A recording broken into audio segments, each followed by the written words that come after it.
Buonasera, nuova edizione del nostro TG, ma iniziamo dai titoli.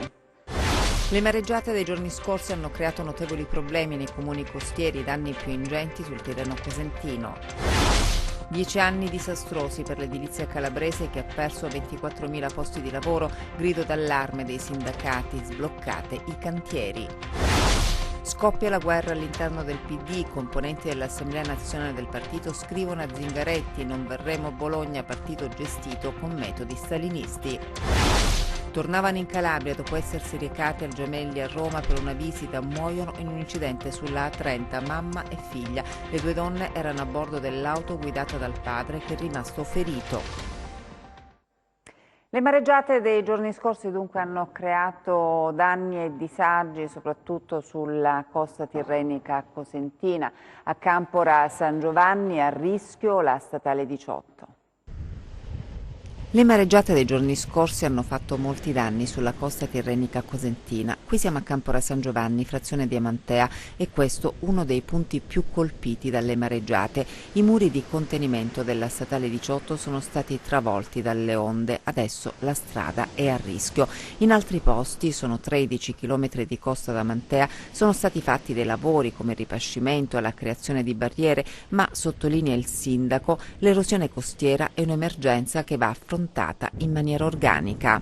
L'aiuto che io chiedo, soprattutto essendo un comune in stato di dissesto, non potendo fare dei mutui neanche con la Cassa Depositi e Prestiti, non avendo un bilancio florido proprio per le condizioni di dissesto del mio ente, un aiuto soprattutto agli enti sovracomunali, alla Regione Calabria e anche alle istituzioni al di sopra nazionale, a livello nazionale.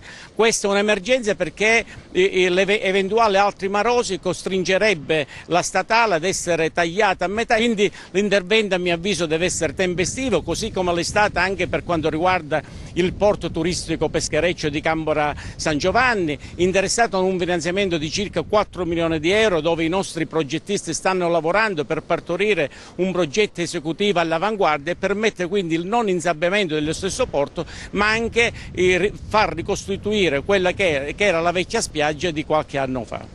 Qui è a rischio la strada, ma ci sono altre zone, come località Tonnara, dove sono a rischio anche le case. Noi stiamo monitorando attraverso i vigili urbani, attraverso il nostro ufficio tecnico la zona, c'è un muro completamente privo di fondamenta, abbiamo messo in sicurezza questo muro, però adesso aspettiamo i fondi necessari per poter intervenire e chiediamo anche di poter intervenire con una metodologia non di lungaggine per quanto riguarda le pratiche burocratiche, ma di trovare un metodo per intervenire tempestivamente. Edilizia in ginocchio in Calabria, persi in 10 anni 24.000 posti di lavoro. La protesta del sindacato a Catanzaro, una delle 100 piazze italiane in cui si è chiesto il rilancio del settore. Le bandiere in spalla, quelle rosse della CGIL e quelle blu della UIL, in piazza Prefettura a Catanzaro, una delle 100 piazze della protesta, il dissenso in cui si chiede il rilancio del settore costruzioni praticamente fermo da 10 anni, uno dei comparti strategici dell'economia regionale. I numeri fanno paura e danno il senso della crisi profonda che attraversa aziende e famiglie. Nell'ultimo decennio si sono persi circa 800.000 posti di lavoro nel nostro settore, hanno chiuso 120.000 imprese. Un dato che riportato nella nostra Calabria vuol dire la perdita di 24.000 posti di lavoro e la chiusura di oltre 2.700 aziende. Mobilitazione in cui si rivendica la riforma del codice degli appalti e impegni precisi da parte della politica a sbloccare le opere pubbliche per incentivare il lavoro. Chiediamo alla Regione Calabria, rispetto alle opere che sono in essere, una sorta di accelerazione. Parliamo delle due metropolitane di Catanzaro e di Cosenza e parliamo dei 3 ospedali che sono quelli di Palmi, di Vibo e di Sibari. Da questo punto di vista l'iniziativa nostra è sicuramente in favore del lavoro del settore delle costruzioni, ma anche in favore di una forte revisione del sistema e in favore dell'economia regionale. Manifestazione unitaria, ma la CISL in piazza a Catanzaro non c'è. Manca la CISL qui in Calabria, qui nella nostra piazza, può darsi che sia in qualche altro posto della Calabria, ma sicuramente la CISL è con noi a livello nazionale perché la manifestazione è unitaria. E poi ci sono le preoccupazioni di Confindustria Reggio per il paventato taglio dei fondi destinati alla ZES.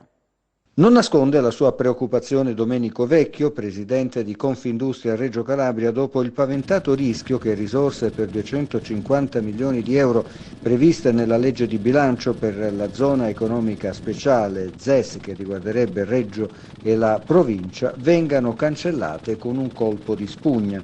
Il tema è stato argomento di una profonda riflessione tra i vertici di Confindustria, al termine della quale è stato stilato un allarmato comunicato. La ZES, afferma sostanzialmente il presidente Vecchio, è uno strumento per il cui ottenimento si è combattuto per anni e non si riesce a comprendere quale sarebbe la reale motivazione per giustificare la sottrazione di risorse. Vecchio chiede al governo nazionale di rivedere questa idea o decisione già assunta che il leader degli industriali reggini non esita a definire miope e confusa. È molto probabile che questa sortita del presidente Vecchio susciterà un ampio dibattito e non si possono escludere reazioni importanti. A proposito, c'è una nota del sottosegretario ai beni culturali Anna Lauro Rico, unico esponente calabrese del governo, del senatore calabrese Giuseppe Odino, in cui si dice in legge di bilancio non ci sono tagli ai fondi destinati alle ZES e alle zone economiche speciali, tantomeno per quella di Gioia Tauro. È prevista soltanto una possibile rifinalizzazione delle risorse aggiuntive ex decreto legge 30 aprile del 2019 recante misure urgenti di crescita economica per la risoluzione di specifiche situazioni di crisi ed un fondo che ha come primaria finalità il sostegno della competitività e della crescita dimensionale delle piccole e medie imprese situate nelle regioni del Sud Italia. A rischio all'Annunziata di Cosenza 54 posti di lavoro, l'allarme del sindacato USB. Poco più di 2 settimane, al 30 novembre, potrebbero essere gli ultimi giorni di lavoro all'interno dell'Annunziata di Cosenza per 54 lavoratori dipendenti della cooperativa SEAT. Dopo 20 anni si ritroveranno senza un'occupazione. Sono giorni di preoccupazione nelle case e nelle corsie dell'ospedale, dove svolgono dei servizi che, anche questi, non saranno più scontati, anzi saranno a rischio per i cittadini. Parliamo della gestione degli sportelli dei ticket, della refertazione delle analisi, del centro unico di prenotazione, degli uffici amministrativi e delle farmacie, dei presidi ospedalieri e del pronto soccorso. Una storia che, denunciano i sindacati in una nota, si sta consumando nel silenzio e nell'indifferenza. Restano le domande dell'USB, che si fa portavoce dei dubbi delle famiglie costrette a convivere con la mannaia del licenziamento. Chi sostituirà i dipendenti della SEAT nelle mansioni svolte all'interno del nosocomio? L'azienda ospedaliera come garantirà i servizi scoperti dal 1° dicembre? Sanità sempre più in difficoltà, un labirinto in cui è sempre più difficile orientarsi e dove è in atto una guerra tra poveri. E all'Ocri studenti in piazza per difendere l'ospedale. Da Corso Matteotti a Piazza dei Martiri in corteo per chiedere che l'ospedale di Locri sia salvato e potenziato, restituendolo ad una funzionalità adeguata alla sua storia. Iniziativa autonoma degli studenti della Locride che hanno deciso di esserci e affiancare la battaglia di molti per difendere l'ospedale, l'unico del comprensorio dell'Alto Ionio Reggino. Slogan convinti e striscioni originali hanno accompagnato il passaggio sulle vie del centro avvenuto sotto lo sguardo ammirato di molti cittadini. Una bella e costruttiva giornata, decisa qualche giorno fa dai vari rappresentanti di classe, subito sostenuta da tutti gli studenti. Raggiunta Piazza dei Martiri, i giovani hanno incontrato il sindaco di Locri, Giovanni Calabrese, che era accompagnato dal presidente del Consiglio Comunale, Michi Maio. A Locri erano pure presenti la neopresidente dell'Assemblea dei Sindaci della Locride, Cheti Belcastro, primo cittadino di Caulonia, e il sindaco di Gioiosa Ionica, Salvatore Fuda. La rete dei sostenitori della causa dell'ospedale, bene comune da tutelare, hanno detto i ragazzi in piazza, si allarga e si consolida dunque, ed anche questo è un segnale che va tenuto nella debita considerazione. L'ospedale non si tocca, l'ospedale non si tocca, l'ospedale non si tocca. La politica adesso scoppia la guerra all'interno del PD. Componenti dell'Assemblea nazionale del partito scrivono a Zingaretti: non verremo a Bologna, partito gestito con metodi stalinisti. Come era nella previsione, la parte del Partito Democratico che sta con Oliverio non ha preso bene la scelta di Zingaretti di puntare sul rubettino, a tal punto che i componenti dell'Assemblea nazionale hanno scritto al segretario invitandolo a partecipare ad un'assemblea regionale per incontrare i segretari dei circoli e gli amministratori locali, espressione del PD, per un confronto sulle problematiche che in questo momento stanno paralizzando, addirittura depotenziando la presenza del partito in Calabria. Si sentono presi in giro da chi, dicono, doveva garantire lo svolgimento del congresso regionale e invece va avanti a colpi di imposizione con fare staliniano. Si assiste, insomma, alla cancellazione di ogni regola democratica interna. Non è ammissibile, è detto ancora nella missiva, che il commissario regionale e la stessa segreteria nazionale non tengano in considerazione, così come previsto dalle norme statutarie, la proposta votata dagli organismi della direzione politica provinciale di candidare l'uscente Mario Oliverio. È grave, si legge ancora, di fronte a tutto ciò continuare a registrare un ostracismo immotivato del commissario regionale che ancora in queste ore brancola nel buio. Intanto Florindo Rubettino riflette sulla proposta di Zingaretti. Entro 3 giorni la fumata bianca, vedremo. Nel centrodestra si attende l'ennesimo vertice tra Berlusconi, Salvini e la Meloni per trattare in maniera definitiva la vicenda candidatura in Calabria, dove resta in pole Mario Occhiuto. I 5 Stelle fanno sapere per bocca del responsabile regionale che saranno presenti con le loro liste e un loro candidato alle elezioni. Esclusa l'ipotesi PD, il movimento entro lunedì deciderà se puntare sul professor Francesco Aiello o dirottare su un altro candidato. Nulla è chiaro, insomma, ci vorrà ancora del tempo per avere il quadro definitivo. Chi invece non deve attendere nulla e si muove agilmente è Carlo Tanzi, che attualmente insieme all'altra candidatura, quella dell'imprenditore Nucera, rappresentano le uniche proposte in campo e come tali sono impegnati ad illustrare i loro programmi in giro per la Calabria, incontrando i cittadini. A Lamezia, clima infuocato in vista del turno di ballottaggio per l'elezione del sindaco, botta e risposta tra Pegna e Mascaro. Clima infuocato alla Lamezia Terme in vista del ballottaggio del prossimo 24 novembre. La sfida, lo ricordiamo, è tra il promoter Ruggero Pegna e l'ex sindaco Paolo Mascaro. Ebbene, dopo le dichiarazioni di Ruggero Pegna relative ad un presunto collegamento elettorale tra un candidato in lista dello sfidante Paolo Mascaro e un soggetto da poco arrestato per usura ed estorsione, arriva a stretto giro di posta la replica di Mascaro, che annuncia di voler querelare Pegna perché, scrive in un post, si tratta di una notizia falsa. Pegna, dal canto suo, dice di non essere preoccupato per la querela di Mascaro, in quanto sottolinea di aver solo riferito un episodio già oggetto di immediata indagine e riportato da numerosi presenti. Spero che l'episodio, aggiunge Pegna, sia chiarito per come necessario. Mascaro però parla di notizia oggettivamente falsa, per questo, scrive, si è reso doveroso sporgere denuncia querela, auspicando poi una campagna elettorale nel rispetto reciproco delle parti. E intanto sulla vicenda interviene anche il deputato del Movimento 5 Stelle Giuseppe Di Ippolito, che ha presentato una interrogazione al Ministro dell'Interno.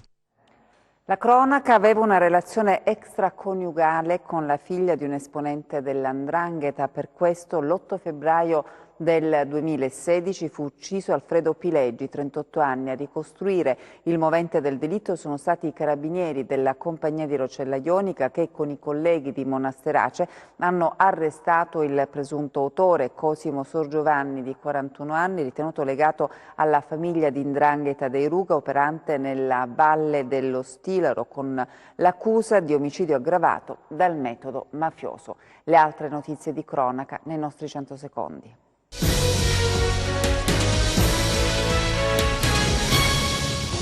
Erano di ritorno dall'ospedale Gemelli di Roma, in cui si erano recati perché la figlia doveva sottoporsi ad alcuni controlli a causa di un incidente che si è verificato nella notte sulla 30 Caserta Salerno. Sono morte Teresa Furchi di 50 anni e la figlia Caterina Costa di 25, ferito Antonio Costa di 54 anni. Le vittime erano di Brattirò, piccola frazione del comune di Drapia nel Vibonese. Le cause sono in corso di accertamento, anche se si tratterebbe di un tamponamento a catena. L'incidente è avvenuto in direzione Salerno e ha visto coinvolte diverse autovetture. Ignoti si sono introdotti nella casa regina di Klaus Davi dopo aver infranto la vetrata di una finestra. È stato lo stesso consigliere comunale di San Luca ad accorgersi questa mattina al suo arrivo di quanto avvenuto e ad avvertire la polizia. Sul posto sono intervenuti gli agenti delle volanti e personale della polizia scientifica per i rilievi. Dal sopralluogo effettuato è risultato che niente è stato asportato, né sono stati riscontrati segni di danneggiamento. L'abitazione nelle ultime 2 settimane era rimasta vuota. I nuclei operativi di polizia ambientale della Capitaneria di Porto di Gioia Tauro e Vibo stamane hanno sequestrato un'area demaniale di circa 1400 metri quadri adibita a discarica abusiva ricadente al confine fra Nicotera e Rosarno. I militari hanno rinvenuto materiale plastico, scarti di lavorazione per edilizia elettrodomestici, oltre che considerevoli quantità di Eternit sparso sul terreno, anche frantumato, molto pericoloso per la salute pubblica e l'ambiente. Interessate le aziende sanitarie provinciali e i comuni di Rosarno e Nicotera al fine di bonificare l'area sottoposta a vincolo paesaggistico. Calabria tra bellezza e scorie, il secondo incontro con gli studenti delle scuole superiori locali dedicato alla tutela dell'ambiente che si è svolto oggi alla Casa delle Culture di Catanzaro. I temi che riguardano l'ambiente oggi più che mai sono di stretta attualità ed è per questo che sono stati organizzati una serie di appuntamenti da condividere con le nuove generazioni che hanno una particolare sensibilità in materia. L'esigenza primaria è di intervenire in concreto sulle grandi questioni dell'ambiente e della salvaguardia dei beni comuni. L'incontro si chiama Calabria fra bellezza e scorie e si è tenuto questa mattina alla Casa delle Culture di Catanzaro, promosso dalla senatrice Bianca Laura Granato nella veste di segretaria della Commissione Istruzione Pubblica e Beni Culturali. In questo incontro con gli studenti catanzaresi si è parlato in particolare delle emergenze che riguardano il territorio della nostra regione, dalle mancate bonifiche al ciclo dei rifiuti, dalle ecomafie agli incendi boschivi riconducibili all''ndrangheta, con testimonianze concrete, fra cui quella di Don Giacomo Panizza, fondatore di Comunità Progetto Sud. Le cose stanno male, ecco, le cose come stanno e vanno cambiate, perciò il fatto di mettersi insieme a cambiare le cose, qui non c'è da individualmente fare la raccolta differenziata, individualmente rispettare un alberello, bisogna che collettivamente facciamo diventare gesto politico, gesto generale, no? Quello che ognuno lo farebbe per sensibilità propria. Qui si tratta di avere non soltanto una Calabria, un ambiente della Calabria che cambia, ma noi calabresi da cambiare, per trasformare. Infatti ho augurato loro, no, l'importanza di diventare capaci del futuro della Calabria e non capaci soltanto di rimanere in Calabria, ma rimanere ad apprendere e a costruire e anche certe volte certe cose buttarle via e altre trasformarle, perché c'è tanto da trasformare, sia l'individuo, sia le nostre famiglie, sia i temi del lavoro, sia i temi anche della politica. Se c'è anche da cambiare dei politici, e cambiamoli. In poche ore hanno risistemato il parco urbano oggetto di atti vandalici. 7 alunni della scuola media di Mileto sono stati premiati dal prefetto. Quando lo scorso 18 settembre si seppe dell'atto vandalico compiuto a poche ore dalla riapertura del parco urbano dell'ex Foro Boario, la reazione a Mileto fu di sconcerto, come uno schiaffo dato all'intera cittadinanza che da oltre un anno aspettava il ritorno di un punto d'incontro per l'intera famiglia. I vandali avevano preso di mira lo scivolo, l'altalena e gli altri giochi per bambini, danneggiandoli in più parti e gli elementi di arredo dell'area picnic. La reazione fu encomiabile ed esemplare, al punto che nel giorno stabilito il parco urbano dell'ex Foro Boario fu regolarmente riaperto, con una cerimonia alla presenza significativa e fuori programma del prefetto di Vibo Valentia. Tutto questo è stato possibile grazie all'impegno di un gruppo di ragazzi della scuola media di Mileto, che si sono personalmente impegnati a ripulire ed a mettere a posto l'area. Buongiorno, siamo andati in villa, allora abbiamo visto che era tutto sporco, ho chiesto se loro volevano partecipare con me a questa iniziativa e loro hanno accettato e allora abbiamo iniziato.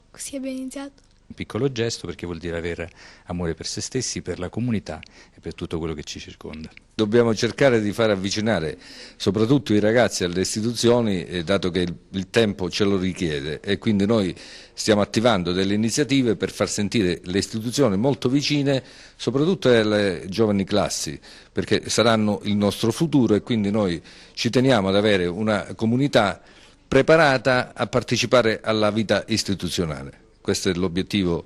Premiare non significa dare chissà quale premio, ma sottolineare come esempio anche per gli altri ragazzi quella che è un'azione positiva di cui si parlava prima. Adesso le previsioni del tempo.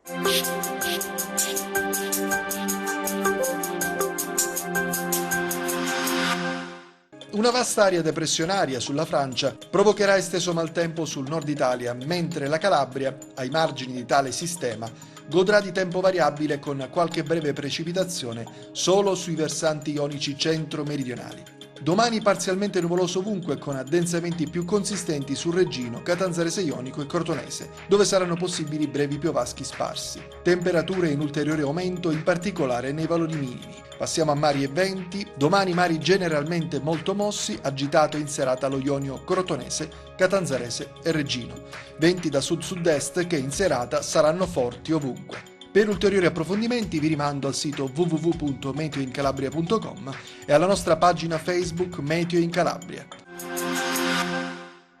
Ed è tutto, grazie per l'attenzione e buona serata.